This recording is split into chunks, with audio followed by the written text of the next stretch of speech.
बरसाने की कुंज गलियों में उस दिन अद्भुत शांति थी। राधा रानी यमुना किनारे खड़ी थीं। चांदनी उनकी आभा को और भी निखार रही थी। तभी दूर से बंसी की मधुर तान सुनाई दी। स्वर इतना मनमोहक था कि मानो पूरी सृष्टि ठहर गई हो। राधा मुस्कुराई और बोली, ये स्वर केवल मेरे शाम का हो सकता है। कृष्ण धीरे धीरे निकट आए। अब वे नन्हे कान्हा नहीं रहे थे, अपितु द्वारका की यशस्वी नाथ। राधा ने मुस्कान के साथ उत्तर दिया, और मेरे लिए तुम वही कान्हा हो जो माखन चुराकर भी निर्दोष नजर आते थे। दोनों की दृष्टि मिली और एक क्षण के लिए मानो ब्रह्मांड रुक गया।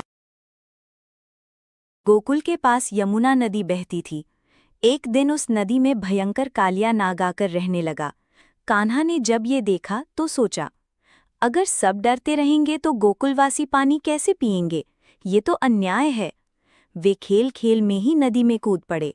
कालिया नाग गुस्से में आ गया और फुफकारते हुए कान्हा को लपेट लिया। गोकुलवासी घबरा गए। सब ने हाथ जोड़कर प्रार्थना की।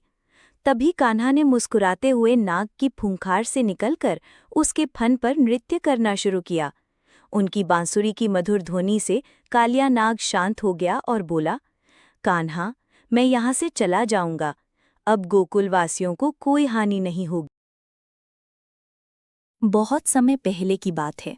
गोकुल के नटखट कान्हा और सुदामा एक ही गुरुकुल में पढ़ते थे। दोनों एक दूसरे के बहुत प्रिय मित्र थे। समय बीतता गया। कृष्ण द्वारिका के राजा बने और सुदामा अब गरीबी में जीवन बिताने लगे। उनके पास खाने तक का सामान नहीं था। पत्नी ने कहा, महाराज, कृष्ण तुम्हारे मित्र हैं, उनसे मिल आओ। सुदामा संकोच करते हुए केवल थोड़े से चूड़े यानी कि पोहे साथ लेकर द्वारका पहुंचे। कृष्ण ने जैसे ही सुदामा को देखा, वे दौड़कर उन्हें गले लगा लिए। आंसू बहने लगे।